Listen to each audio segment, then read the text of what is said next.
everyone. This is Rick Prokop at Piano Power Lessons. We're going to start the new year off by looking at The Man in the Moon, the 8th piece in John Thompson's Book 1. But before discussing the piece, let's have a listen.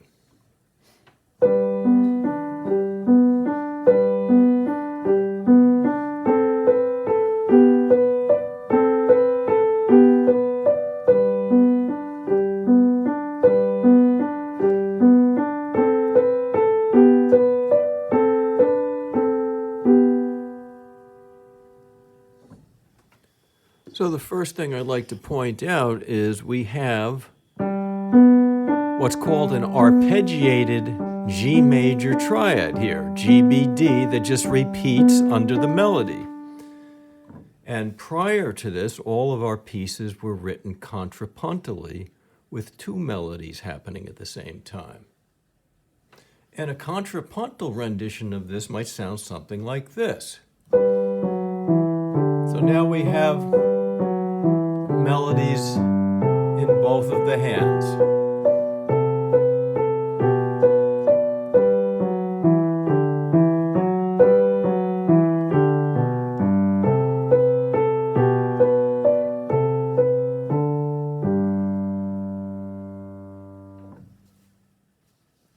So having a simple accompaniment like this in the left hand, it kind of frees the listener from listening to two things, and now his undivided attention is on the melody.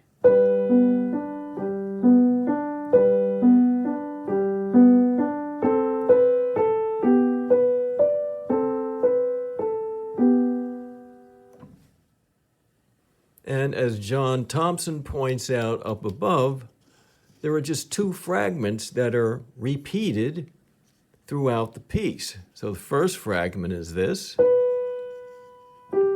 and that's repeated.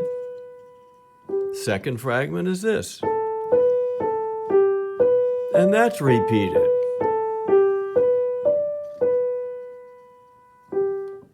Which is kind of nice and kind of amazing at the same time, because it's really difficult to write a simple little piece that sounds as natural as this while using so little material.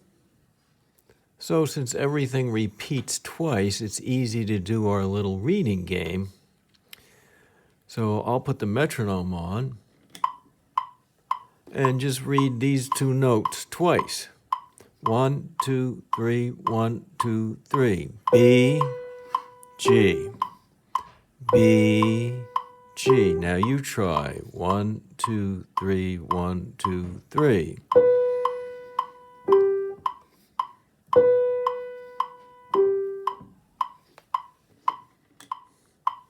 Okay, now we'll come down here and do this 2-bar fragment twice.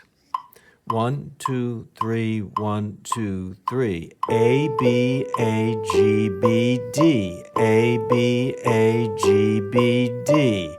Now you try. 1, 2, 3, 1, 2, 3.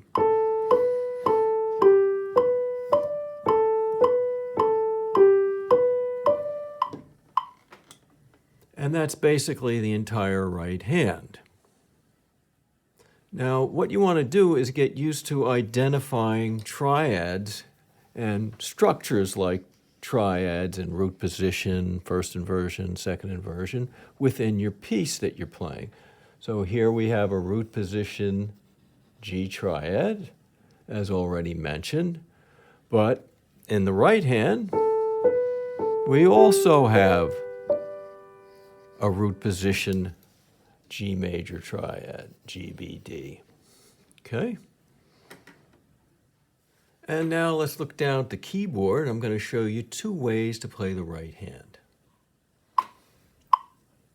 All right, with the first method, I have the metronome set on 80, and we're just going to bounce on all of the quarter notes. In other words, every tick of the metronome, we're going to do a down, up, down, up, down, up. So let's begin. 1, 2, 3.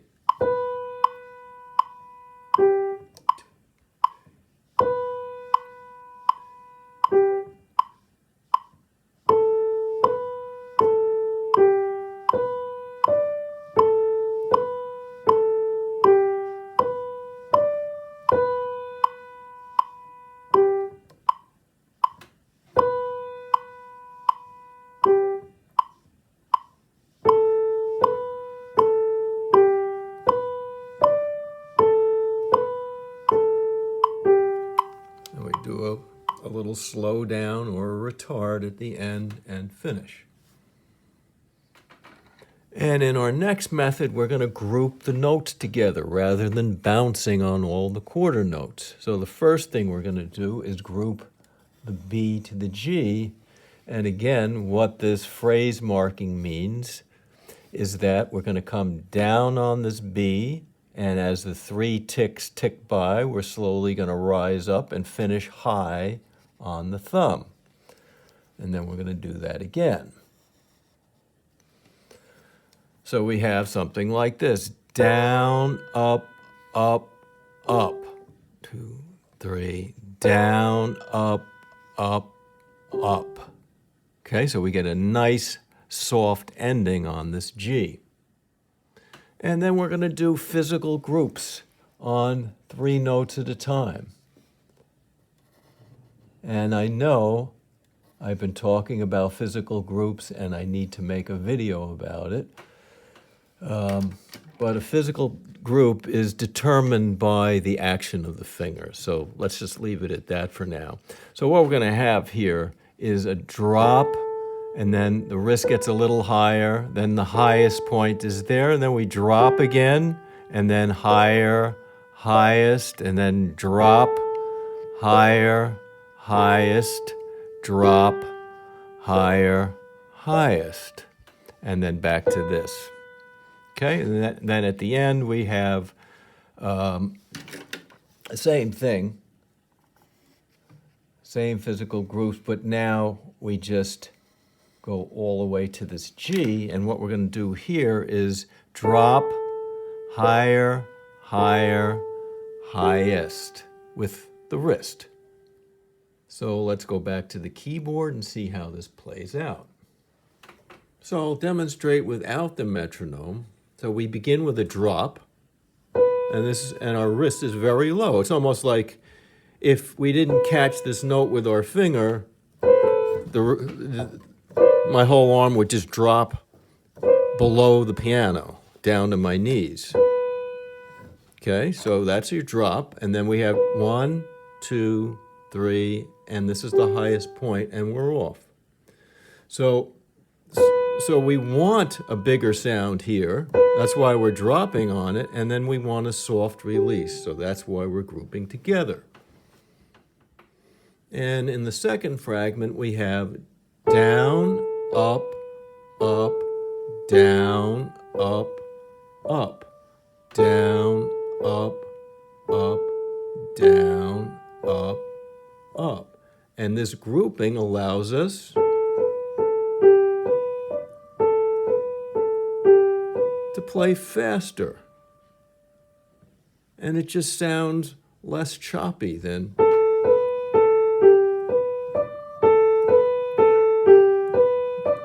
okay.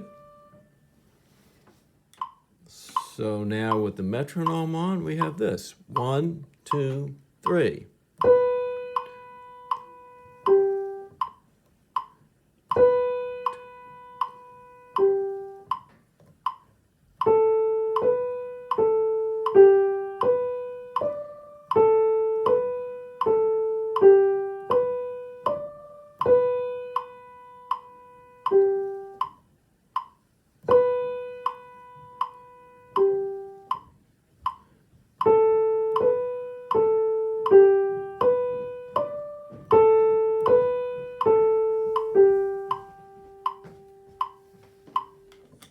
And that should do it for today. Next lesson, we'll come back, do the left hand, which is very easy, and then we'll be able to put the hands together. So stay tuned for that. So I hope you have a great day, and I'll see you next time.